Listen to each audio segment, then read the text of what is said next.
Well, hello, everyone. Welcome to the Roundtable this week.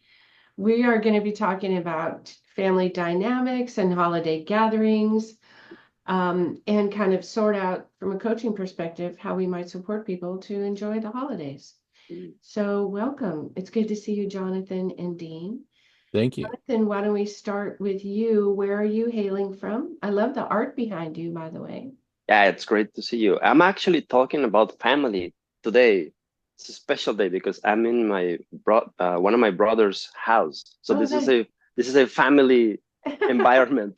very This is good. this is a perfect example. You're walking your talk there, I John. know this guy has good taste. Yeah, it's So great. you're in Northern California. Yes, California. Oh, very good. Hi, Dean. How are you? Welcome to our discussion. Where are you hailing from? I am at home in the Lexington, Kentucky area. Oh, very good. Well, I'm here in Austin, Texas.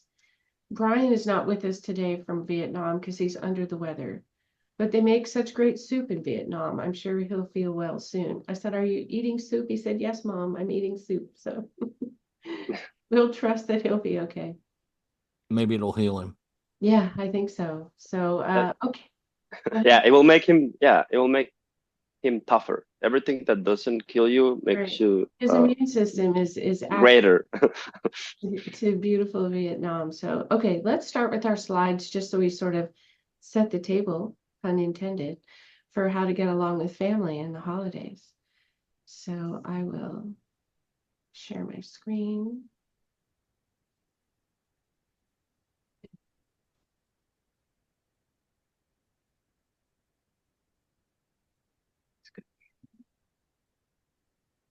And first, we have to go here and present.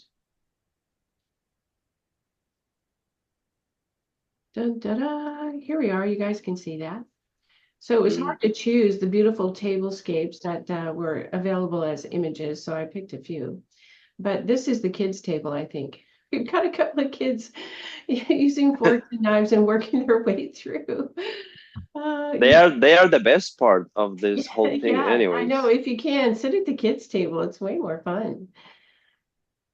Okay, here's another family gathering, and just some of the ideas about how we're doing, modern family gatherings across the miles. Of course, I have a son in Vietnam, so we're going to be toasting across Zoom. It's an opportunity for multi-generations to gather. It might be the time you see nieces and nephews or grandkids or aunts and uncles, grandparents. So it's nice to sort of have a catch up a couple of times a year over the holidays with the generational components of your family and your friends. You send and receive invitations. Some people do Friendsgiving. You can share thoughts and prayers about what's happening in people's lives in the catch up, and then you usually bring a gift of some sort of dish and express gratitude and Thanksgiving and over the holidays. So here's another family gathering. And I don't know if you can tell, they're putting a puzzle together. So we find ways to pass the time in the same room with these people, that we don't see very often necessarily.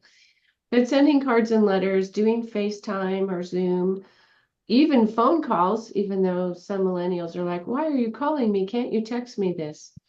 And then texting fun. So sometimes you can do Wordle, or you can do texting hieroglyphics where it's like, the picture of the turkey in the car. I'm bringing the turkey. So there's different things you can do with phones for fun. Okay, here's the research part, and I'll go through this pretty quickly, but you guys can riff off of this. This is from various psychologists and people who have written about how to handle this. And I'm going to put all the links in the description in the show notes. So I think it was someone writing for Psychology Today said this first thing: no matter who won this current election, you can choose to be with friends and family on Thanksgiving. We could all use quality time together. So if people can manage it, you might focus on quality time rather than an autopsy of what happened for the election during your gathering. And then here's a statistic. In 2008, Bill Bishop wrote The Big Sort, and he was showing that county by county, they were coming pretty partisan, very blue, very red. We were kind of self-segregating. In 2011, Eli Pariser published The Filter Bubble, showing that online social engineering tools were sort of reinforcing this partisanship. And Facebook's own data proved that after 2016. Your friends on social media are a strong influence about how you think about politics or the larger issues. In 2020, a YouGov survey reveals that a quarter of all Democrats reported having no friends with different politics. And so we talked about the value of having a happy, comforting, echo chamber or a bandwagon. A new American Psychological Association survey says 33% of those surveyed say politics have strained their relationship with family, and 30% report limiting their time spent with family who have different values. So here's a tip. If you're the person hosting the family gathering, or you're headed to one where this may have been a challenge in the past, understand that it's impossible to meet everyone's expectations, so give up trying to do that. The best way to avoid unmet expectations is by being proactive and having the preemptive discussion. Try to get an idea of people's expectations by asking questions.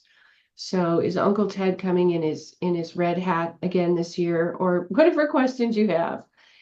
Experts say it's highly unusual to agree on everything all the time with friends and family. Like, that might not be a real valid explanation. Everybody always agree with me and we're going to get along fine. It's okay that they don't always agree with you. It's really very normal.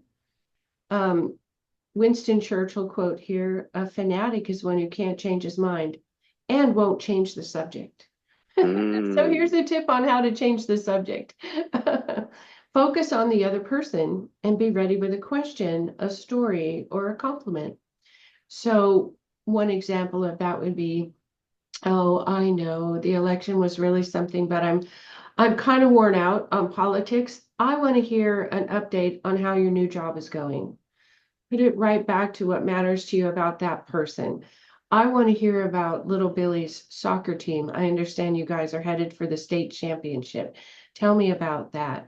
Just detour to something about that person, because you do want to catch up with them. You do want to know how they're doing. And you can just say, "I'm kind of over the politics for now. Let's move on." Okay, let's see. Okay, here's our memes and then we'll be done. "Dear friend, you're on my mind today. Everyone else is on my nerves. Love, me."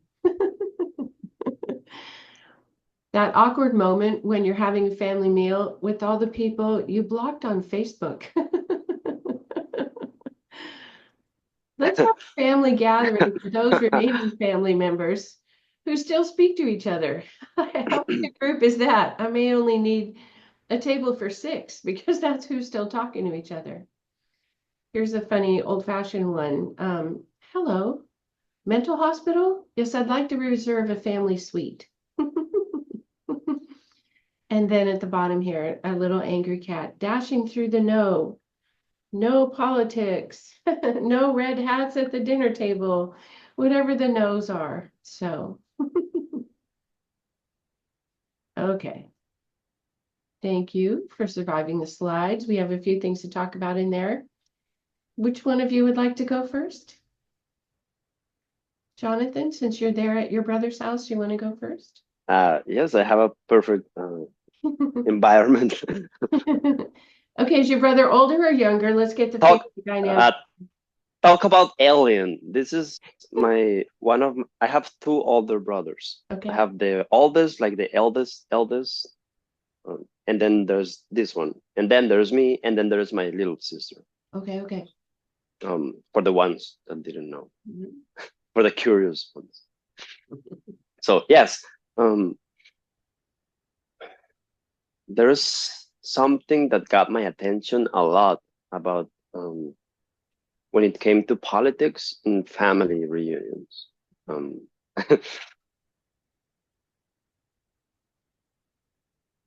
I want to start by what happened in my experience in social gatherings when it comes to family ones, like the close ones, like Thanksgiving, Christmas. Mhm. Usually, in my experience, you are more than welcome to share any other experiences. I'm talking from my own life experience. What happens is family unites in a specific, like let's say Thanksgiving. Most of the time, what happens is that they start talking about all the good times from the past Mm. instead of focusing on the present and creating new ones from the future. But at some point, somehow, everything stops, and then all you get is this past experiences that repeat over and over every single year Mhm. after the next year. So Mhm. I'm like, what about if we stop talking about those and today we create new ones? At least we have a new one to talk about next year. I haven't seen you dance. I don't even know if you know how to dance. Let's see you dancing, Uncle John, and then Uncle John is like, whoa, whoa. Um, and then you create new things. I like that part, Mhm. to create new things. Mhm. Um, I will say politics and holidays. It's uh, it's something that you cannot avoid because at some point it's going to come out, and you have to be, especially if you're the one hosting the reunion, you have to be. Otherwise, I wouldn't invite anyone. Like if Dinner for one. I agree with all my own opinions. Dinner for one. the perfect Thanksgiving ever. But no, so if you're going to host something, there are ways so that you can, at least for that moment, there's better things to do. You can be present in so many different ways. Um, you probably haven't seen this nephew, niece, uncle. Mhm. Something that got my attention was when you mentioned the multi Generations. generational thing, which is true. Sometimes when you meet your like grandma and you're like, how in the fuck you still alive, first of all? And then you ask her that question, and then she tells you her secrets. She goes, oh, I do this and this, and you're like, oh, okay. I didn't know that one. Okay, we're talking, grandma, of 100 years. uh, The wisdom of the ages shared at which is like Thanksgiving. yeah, which is like so if you actually get out of your head for like at least that night, that Mhm. it helps a lot, which is something that we can coach how to do, like at least get it out of your head for a holiday, and Mhm. it helps you a lot. Mhm. Now there are some times, which I have also experienced, that you need a time for yourself. So you really don't want to be in that environment because it's not going to be conductive for you because you know how it's going to go. Mhm. And if you want something more peaceful, you also have, which is the beauty of it, you also have the option, if even if you get invitations, because we all get them, right? Mhm. Then you have to, it's actually hard because you get invitation from this guy, this guy, this guy, and then you have to choose, who am I going to be a jerk to? Who am I going to say no to? You, I'm not going, I'm going with this one, or Mhm. like I'm making my own. At Mhm. the end of the day, it's Mhm. supposed to be a time where everybody has to be more flexible. Yes. um Last year I had the experience of being, I was living in the ashram in Isha, like Mhm. among monks. Mhm. I didn't even know that it was Thanksgiving. I didn't even know it's Christmas. Mhm. Um, that was a time for myself. Mhm. Even outside the ashram, I have decided sometimes it's also the time for myself. I don't want to see you guys. This is going to be the perfect Christmas. I'm Mhm. going to make it perfect, okay? But then I learned also in the process that if you just put yourself aside and you meet all the multi-generational humans, Mhm. as long as you put yourself outside of your head, you can actually enjoy and appreciate all the all the differences. Oh, this guy is a Democrat. Mhm. Mhm. Mhm. We should Mhm. like everything. You can appreciate every single thing. It doesn't matter who is who. Like your little nephew or niece comes at the end of the day, they're like, "Oh, look at this! I just look at what I made," and you're like, Yeah, I drew this picture for you. Yeah. "Yeah," and you're like, "Wow, thank you." But Mhm. this Yeah. definitely does not look like a bear, but I mean, you're thinking, right? You're not going to say that to them, but you're like, "This is great." This the Mhm. intention is what counts, is what matters. You're like, Mhm. perfect. Mhm. I'm going to put it in the fridge. Well, Oh, I love your perspective because everyone's mental health is their own job. You're in charge of your own happiness.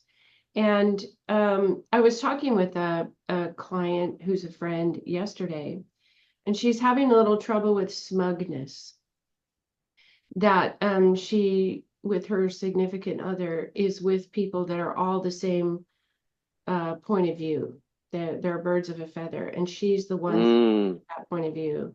So she just stays quiet and keeps her mouth shut. But she said, I was kind of up to here with the smugness of how right and how virtuous and how correct they were, and everyone else is wrong and lacking in virtue. Whatever mm, that is, that sort of reinforcing conversation. And so she just needed some tips as she was planning to go into Thanksgiving about how do I set that aside? I don't want to be a coward. I also don't want to start a fight. I just yes. feel like I don't belong when they all get together and get started. So, there's some things, and then Dean, I want to invite you in. You can ask your uncle that drives a nice car, Uncle, what was your first car? I love your Corvette now, or your Porsche, or whatever it is. What was your first car? And be quiet and let him tell the story. And then other people will chime in, and it's not about politics. It's about something that they love. Or you can tell something new that you did. I went to a friend with an opera. Why do people like opera again? I didn't learn at the opera why people like it. Does anybody else here like do opera? I want to understand. And they've learned a little something about you. So you can be deliberate in terms of, I want to know more about this person, what's up with that. And that can kind of model where the conversations can lead. And you can lead with remembering how your uncle told you about his first car and how he worked for it, and he had to learn to change the oil, and the first girl he took out on a date in it, and all of that. So you can direct some of those conversations and learn more about people you care about. But it can be um, tricky, and Mm-hmm. yeah, I think it's also good to go outside and get some air because houses get overheated. Too many people are in them. I need to go out and get some fresh air. I'm going to take some cider with me and let the politic discussion sort of play itself out, and I'll come back in and say, where's the pie? I heard there was pie. Where's the pie? So, Dean, you want to jump in and talk about your thoughts about family gatherings? Oh, I can't hear you. You're muted. Let's try that. The There better? we Okay. go. Oh, way So I, better. I have several, and I think maybe the first place to start is at kind of a diagnosis of our broader cultural situation. And I think we are living in a kind of a perfect storm Mhm, where we have a culture where many, many people are full of pain and anxiety, mhm, and also a culture where we have the means to narrativize all that politically. mhm. So the reason that I am anxious all the time is because the wrong people have power. My life is hard because of this other thing. Yes. Mm, And so, giving away. Okay. Mhm, given that, also many people have not done the intrapersonal or interpersonal work to resolve standing resentments between them and members of their family. They kind of pick up where they left off last Right. Thanksgiving. Mhm, Right. And so they have so you have people who are basically mad at someone in their family mhm, who's been taught to politicize their politicize essentially their mental health, right? Mhm. And so we go to these family gatherings and politics, because we have politicized our interpersonal suffering, politics becomes a great excuse to vent all of my resentment that's really about what happened back when I was 7 or 8 years old Mhm. because you voted the wrong way. Right. And so I think so much of this tension we hear about in terms of family gatherings and politics really comes because people have not just differentiated themselves sufficiently, either from the cultural narratives Mhm. or from their families of origin. Mhm. Mhm. And the way that you do that is kind of like what you and Jonathan were talking about, is the setting of boundaries. Mhm. And you say, what is acceptable to me? So all of the stuff about, hey, where's the pie and what was your first car, like that, that is all great if you are the person with some social skills. Mhm. The problem is that many people, I think, go to family gatherings with people who do not have either good social skills or the right kind of prioritization Mhm. of that. They have a hard time prioritizing relationships over their preferred political narrative. Mhm. And so what happens when you get to the family gathering with your uncle who will not let it go? You know what I'm saying? Like that guy who will not let it go. Mhm. And at that point, I think that you probably do have to take increasingly kind of serious steps toward firmer and firmer boundaries Mhm. if you don't. And that doesn't necessarily mean cutting off all your family members, Oh, no, no. but I mean, I suppose if the person is very difficult enough, you could just say, look, I can't be around Uncle Joe. Mhm.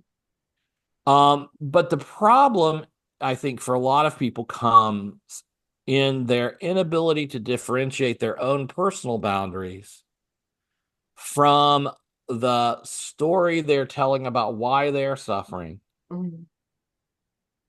And it's just so interesting. I think a lot of people in anger can cut their family off because they voted the wrong way, Mhm.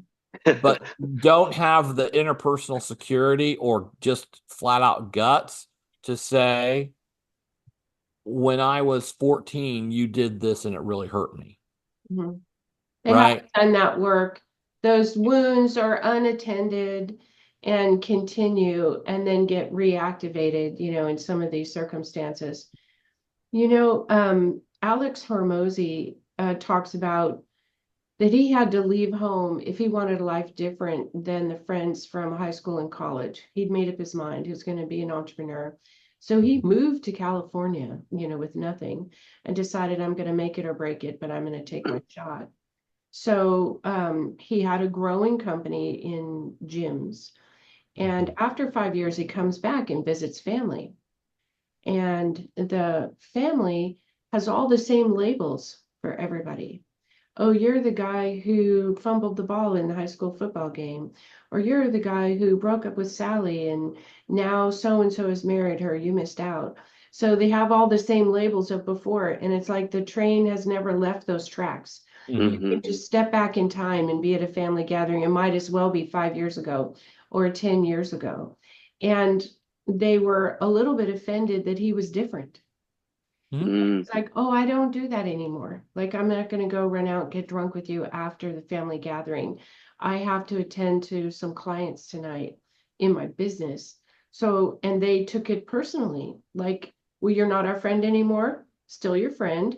Not going to go drinking with you now. I have work to do. It was so great to see you. But he had to like reconstruct who he was and then maintain that into this like old movie on a reel that was they were still trying to put the old labels on him from what they remember from high school and college. So I think there's some of that. How do you show up as who you are when that's new? for the people who Mhm. haven't seen you in a year or 2 or 5. Mhm. And I think, the problem with a hyper politicized culture is that my team identity becomes a substitute for actually doing the work of constructing a real self. Mhm, mhm. And so, and also because of the way our political rhetoric just becomes more and more inflamed to the point where every election is a contest between absolute good and absolute evil, Yeah, yeah. right? I You're mean, not one just of the wrong, things, you're evil. Wrong isn't sufficient anymore. Yeah. and this is, I don't want to be unduly partisan, but I did think this was a good point that I believe it was in her CNN town hall, Mhm, Kamala Harris was asked, "Do you believe Trump is a fascist?" She said, "Yes, I do." mhm, President Biden said he's a fascist. mhm, And then they both said, "We congratulate Donald Trump on his victory." President Biden had him to the White House and said, "Where we will work with you on peaceful transition of power." mhm, What that means, and this is not a partisan point, it's simply that we have a political culture that mhm. creates rhetorical narratives for people to understand themselves through when the people Exaggerated, building those narratives themselves don't believe it. right? Exaggerated rhetorical narratives. Yes.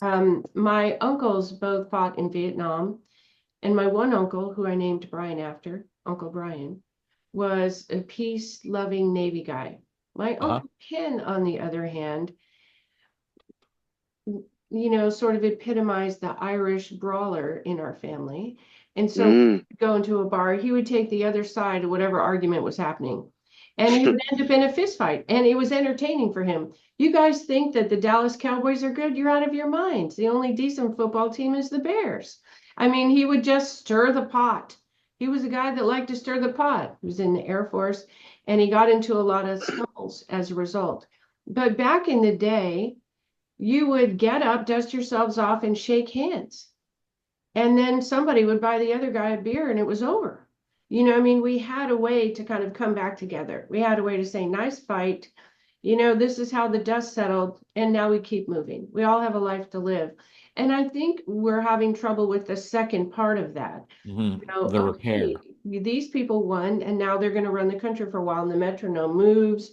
These people won, they're going to run the country for a while, and it goes back the other way. So, but I agree that, Jonathan, I want to invite you back in. We talk to people who are actually hurting. They're having, whether it's a mental health challenge or just an identity crisis or fill in the blank, they're all over social media. And they generally are upset, are afraid, are hurting.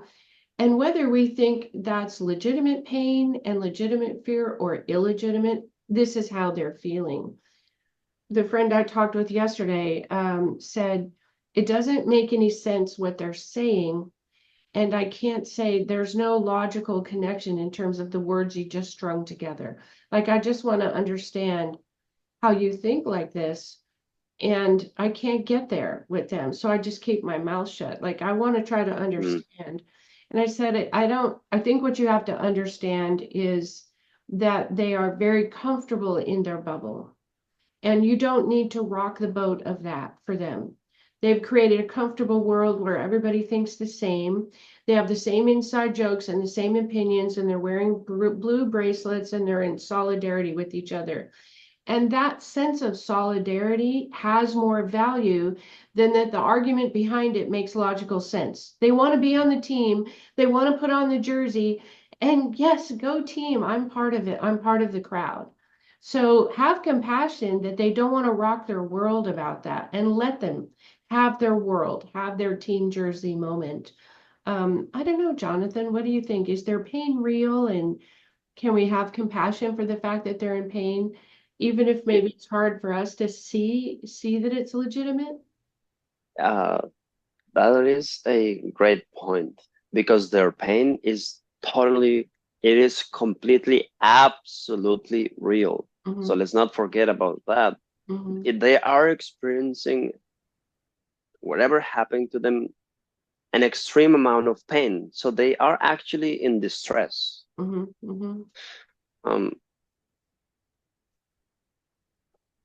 well, I would like to start this part with, let's face things, because if we don't see things as they are, it's hard to like improve them.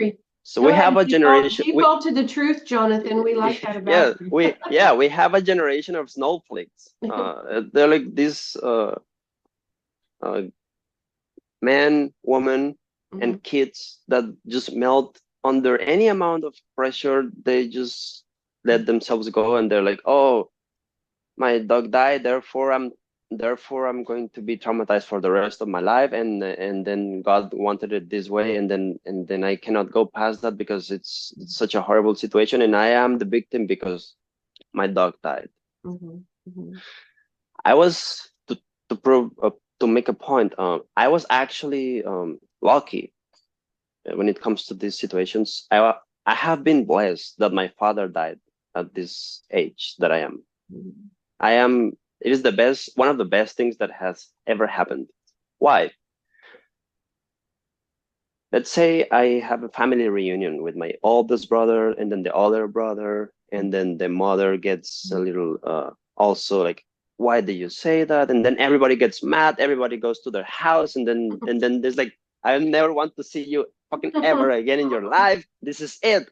And then you know, if you have some sense, there's always someone that has to have that sense of sensitivity. And then you are like, hey, listen, everybody said things, but you know what it feels like to have somebody dead and not being able to see them again. So if a comment that someone made, sometimes I make them, sometimes the other guy makes them. If that is enough for you to have your life ruined, I don't want you to be crying at that funeral. First of all, I don't even want you there. You're not invited. Fuck off. I'm just inviting you for my funeral. Yes, you cannot show up. You're not welcome. Because then when you die, and then everybody cries, oh my God, oh yeah, he was such a great guy, I remember. And then, but in the meantime, it's like, nah, but he voted for this one, fuck him. It's like, so that's what I'm saying. I have been blessed with that experience because I can take them back to like what matters. Like, yes. You know how that feels like.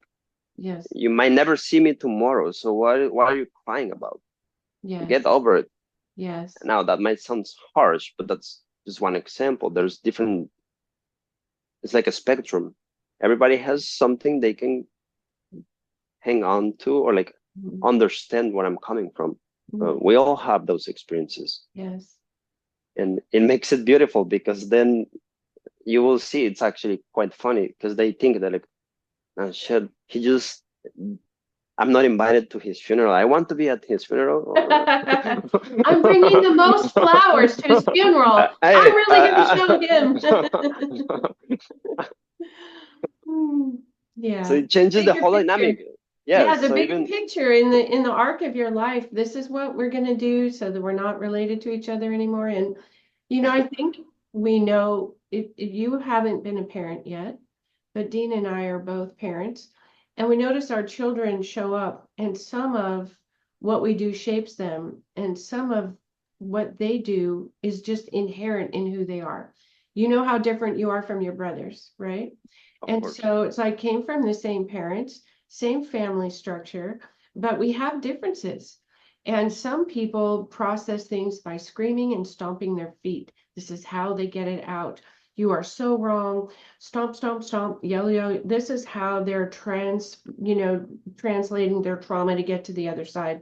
Other people are thoughtful. Other people are introspective. Other people, as you take a step back and say, in the larger scheme of things, does this argument at Thanksgiving warrant never seeing my brother again?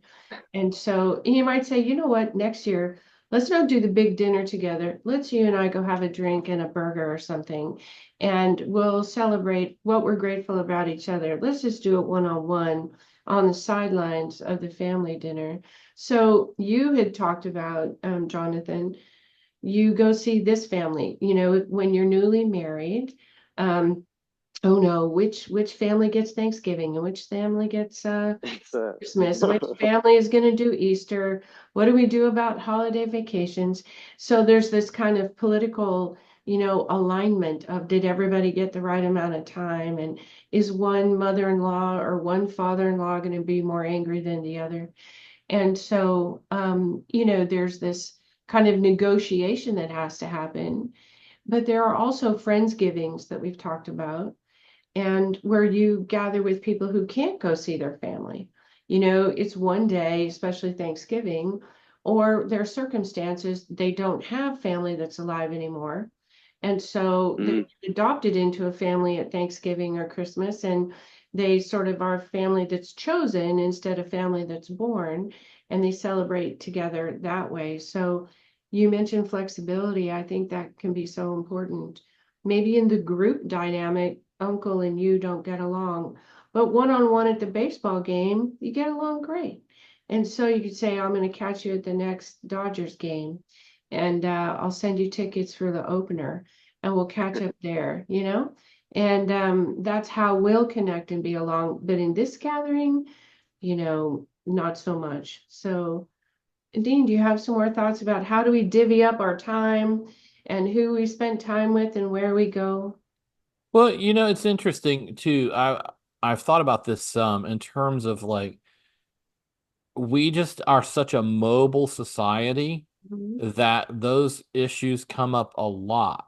mhm, And I suppose the conflict is, if you have two people who very much need you to be there mhm, or want you to be there, mhm, I don't know that there's a principle related to that as mhm. much as it is a negotiation. Like, uh,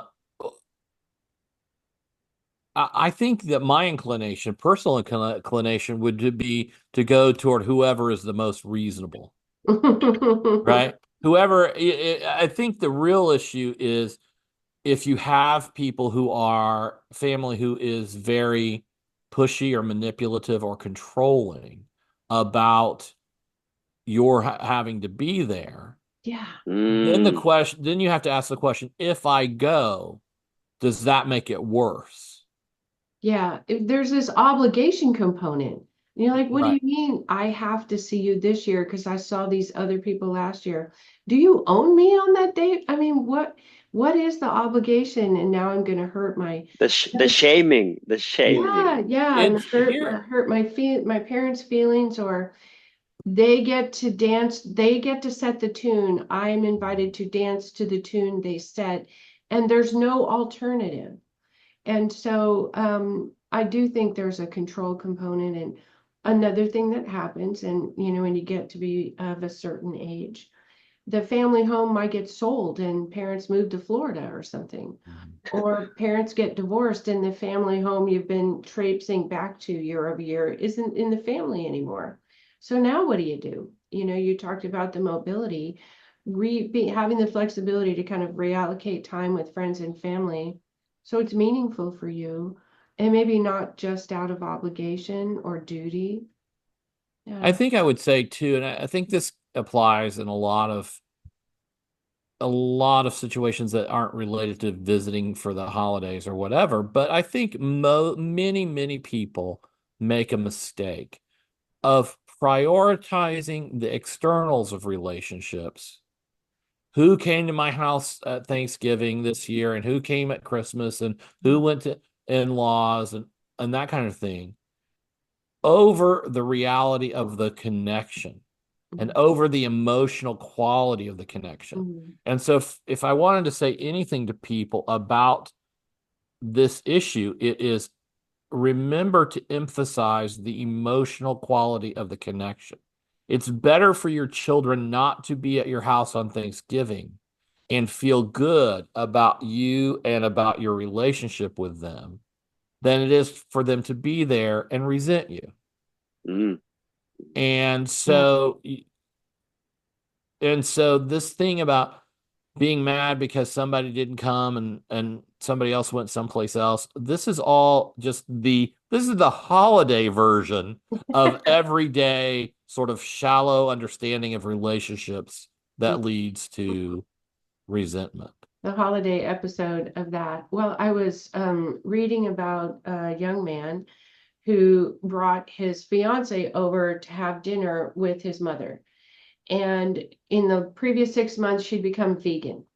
And so, yes, and so he's making all the dishes that the family eats. None of them are vegan. And but mom is kind of showing off like I'm the mother and I'm a great cook and these are our family traditions.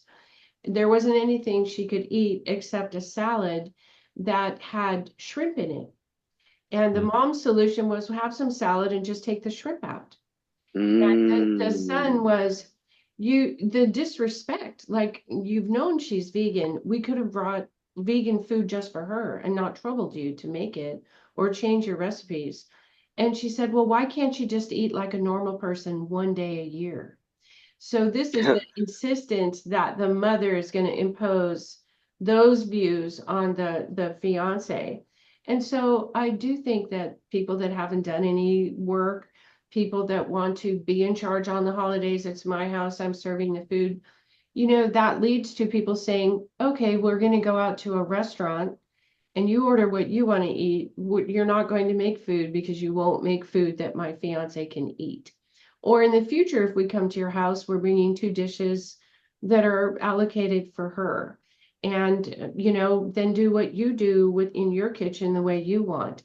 But this flexibility of accommodating, and showing care and concern, even if we're not going to talk politics at the table because we have differing views and we'd like to have a nice dinner together and we'd like not to erupt in fighting.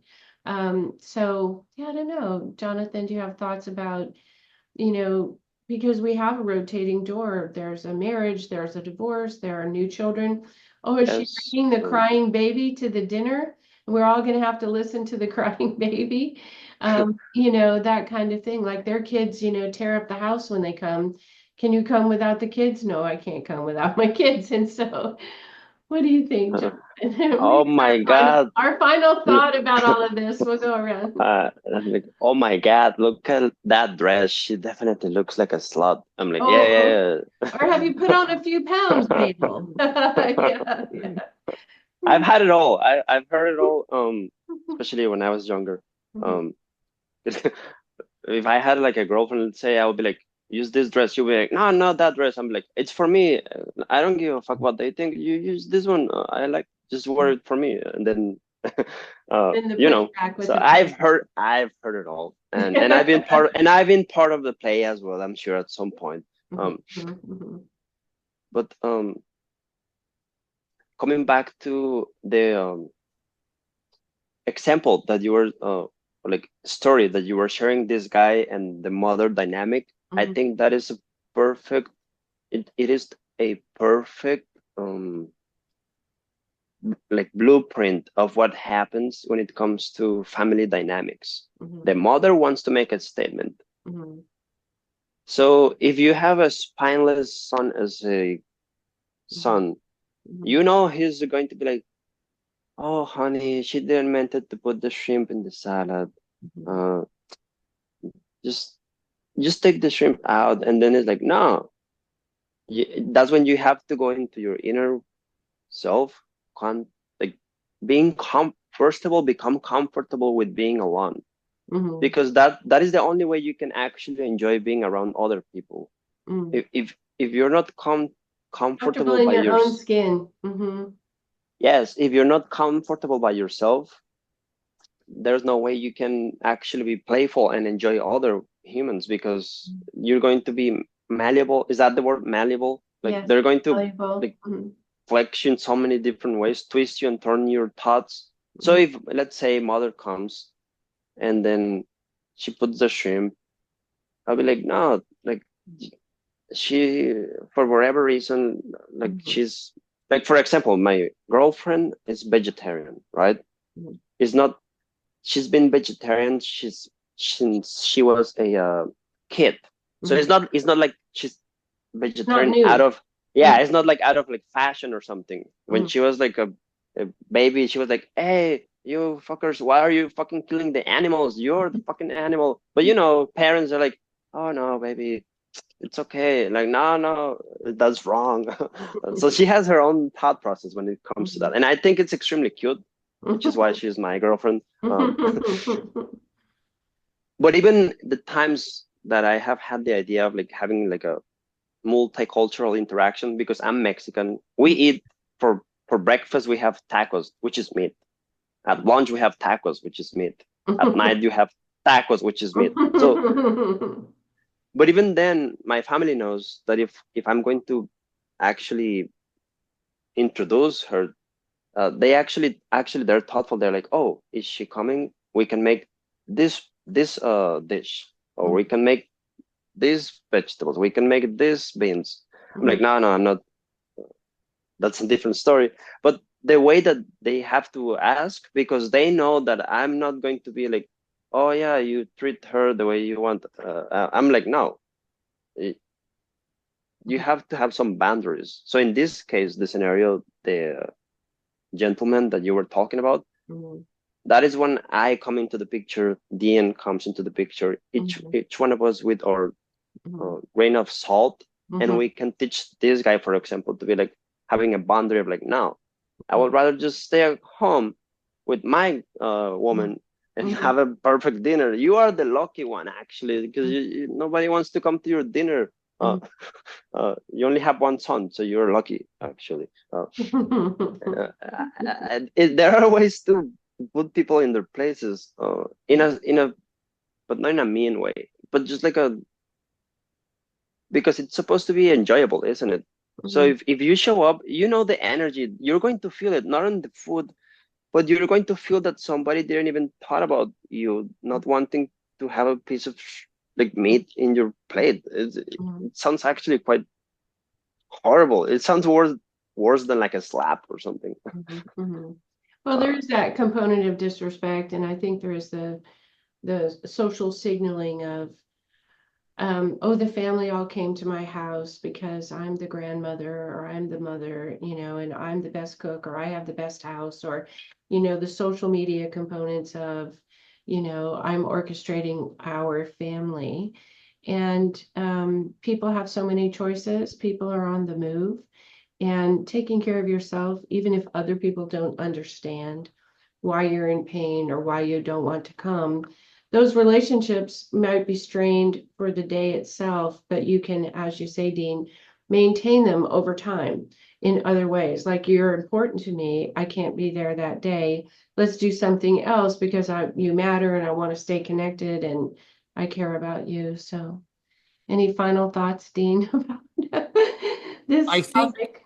for all of this topic, what matters most is that people not allow themselves to slide into a reactive and disempowered mode of behaving. And instead of fretting about what Uncle Joe might do or about what mom might put in the salad, you decide yourself, what kind of experience do I want to have? And you think to yourself, what will it require for me to have the kind of experience I want to have and to provide for others the kind of experience I think is good for others to have. And and so you try to take a proactive approach, and you think mom might put shrimp in the salad. So I call mom and I say, don't put shrimp in the salad, and we bring a vegan Other dish. dishes that they can have. Right. Sure. Yeah. And so that you don't become, like you said, you don't dance to everyone else's tune. You have already decided from your end how things are going to go, and you know what your plan is for making things happen in a way that is satisfying for you and that you think is good for other people. And then your anxiety goes down dramatically because you are the mover. You're the one who's moving the situation Yeah. instead of the one who's just sitting there wondering what other people are going to do. And once you know what you want to come out of the situation, and Jonathan, you have the strength of saying, this is my boundary, this is how it's going to be. Here's my last thought. When I first met my in-laws, for Brian's grandparents. I was putting that family back together. They were at odds. So I said, let's have Thanksgiving with them. And so she asked me, is there anything you don't eat? And I said, I don't eat fish at all. So I just have to pass. I don't like the texture in my mouth. I don't like any of it. So the first thing she puts in front of me is shrimp cocktail. And I said, I'm sorry, I can't eat this. And they're immediately offended. And then, well, it's not fish, it's shrimp. And I said, does it come out of the ocean? So I'm sorry, but there's more for him. And I just moved it over there, and then I just waited. Can I help you in the kitchen with the next course? But that's my boundary. I don't do it. I'm pleasant about it. But it's not fish, it's shrimp. And I'm like, oh, well, it looks really lovely. More for you, honey. So that's that. I don't. And I'm okay with it. And I'm not offended. And if they're offended, they have to process that for themselves. And I'm still upbeat, happy to be there. But I remember thinking, this does not compute. And she goes, well, it's not fish, it's shrimp. So, well, it is interesting how like how innocent the approach might be, because you might think, if you're not like wise, you might think, oh, they were thinking I don't eat fish, therefore they offer me shrimp. But you cannot be naive. That is the whole point. You cannot be naive to the fact that some humans, they're going to push all your buttons, and I don't know why they love that. I don't know why they take such a, because I have experienced it so many times. By now I'm like, it's like butter. Like every time it happens, it's like by now it's just I'm like, okay, fine, another one. But I remember when it used to hit me, like I was like, for example, the shrimp. I'm like, I wouldn't eat it, and now you're feeling offended because I am not eating something that I find personally disgusting. It's like a cockroach of the ocean, first of all. Which, by the way, I think shrimp are delicious, but that's what they are. They're like the cockroaches of the ocean. But everybody, yeah, there's so many people doing so many dietary things. And yeah, just save yourself the trouble and bring something you can eat and say, I don't want to put you out. I'd love to sample some things, but this is something I'm sure I can eat, so you have no stress. I know I can eat this casserole. So, and honestly, but that's the next part, because I have done it in the past, and I know for a fact that it will change the whole dynamic. Let's say that happens, for example, the shrimp scenario. And now they should know better for next time. But let's say next time, for whatever reason, you decide to go again. And then the first thing that shows in your dish is a piece of like a tuna or like some sushi or something. You're gonna be like, okay, last year they didn't know. This year definitely they did know. So that's when you have to actually like you have to make an executive order decision of like, no, that's like, I'm not going to play that game. I know you will enjoy it, but next time I would rather be at home. I can put a holiday movie, or I can have a massage. I can have so many different things. Why would I waste my time with someone that just wants to push my buttons? And it takes a whole of, for the humans that are not in contact with their inner strength, it takes a lot, because most humans, they don't know what to do with themselves. So they're like, oh my God, if I don't do something. But making an example of, listen, you don't get to treat me like this.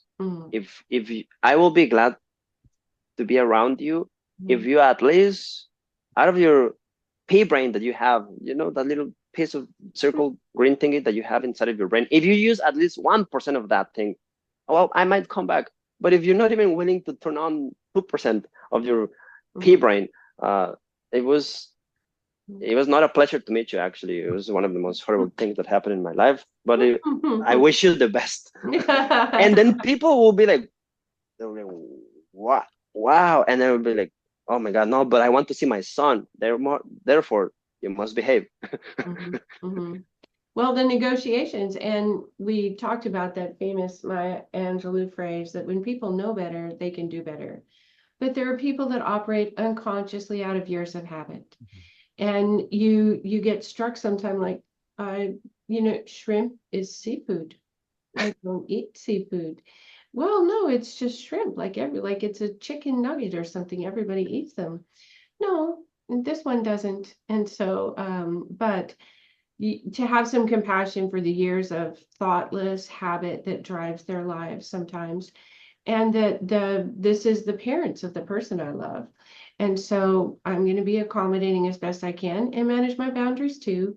And yeah, I know these times of turbulence that we're in will eventually settle down at some point in a year or two, maybe. I don't know when, but we can still enjoy the people we care about.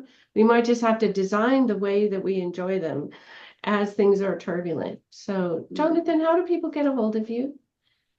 They can. Oh, actually, before I forget, just I because the political comments came. Mhm.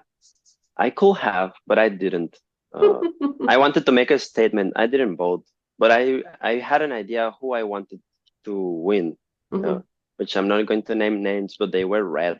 But I didn't vote because I think there's something missing. I think they can be even better, right? There's room for improvement. So I wanted to make a statement of, now you don't get, not just because you're not as horrible as this one, you don't also get me. I don't The want to lesser drive. of Yeah, I don't evils. want to drive all these.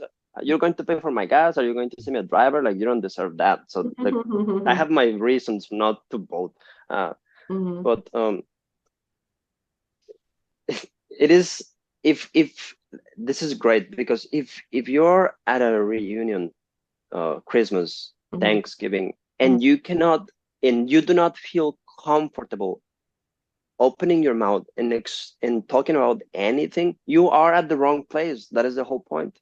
You're Mhm. not. That's not the place for you. There's other places where humans are going to be glad and welcoming you and open to your ideas. Mhm. And so if you do not feel comfortable expressing yourself just the way you are at the moment in a family gathering, you're not at the right place. And you don't have to deal with it. Well, and Uh, maybe there's some work to be done internally. Maybe there's some work for you to do, or a redesign of how those interactions happen with that family. Maybe it's the baseball game in the springtime or something else. So, I'll sit next to yeah. you and eat peanuts and we'll yell at the Dodgers and it'll be fine. So, okay. Yeah, So, they can reach me at alivedesign.org. Also, Jonathan R. Coaching on Instagram, mhm, as well as Jonathan R. Coaching on TikTok. mhm, And my email is jonathanrcoaching@gmail.com. That is a great way to reach me, for sure. wonderful. I will make sure those are in the show notes. It was really good to hear your perspective today. And Dean, how about you? How do people get a hold of you? Just deanabbott.com or at Dean Abbott on Twitter. Okay, on Twitter. Wonderful. Well, it's nice to hear this perspective. Maybe we've informed some people that are Mhm. arranging family gatherings or having people come to them, about how to navigate a little bit of turbulence after an election. So thank you for your insight, you guys. It was wonderful. And Thank you. Scarum. we'll see you all next time. Happy holidays, everyone.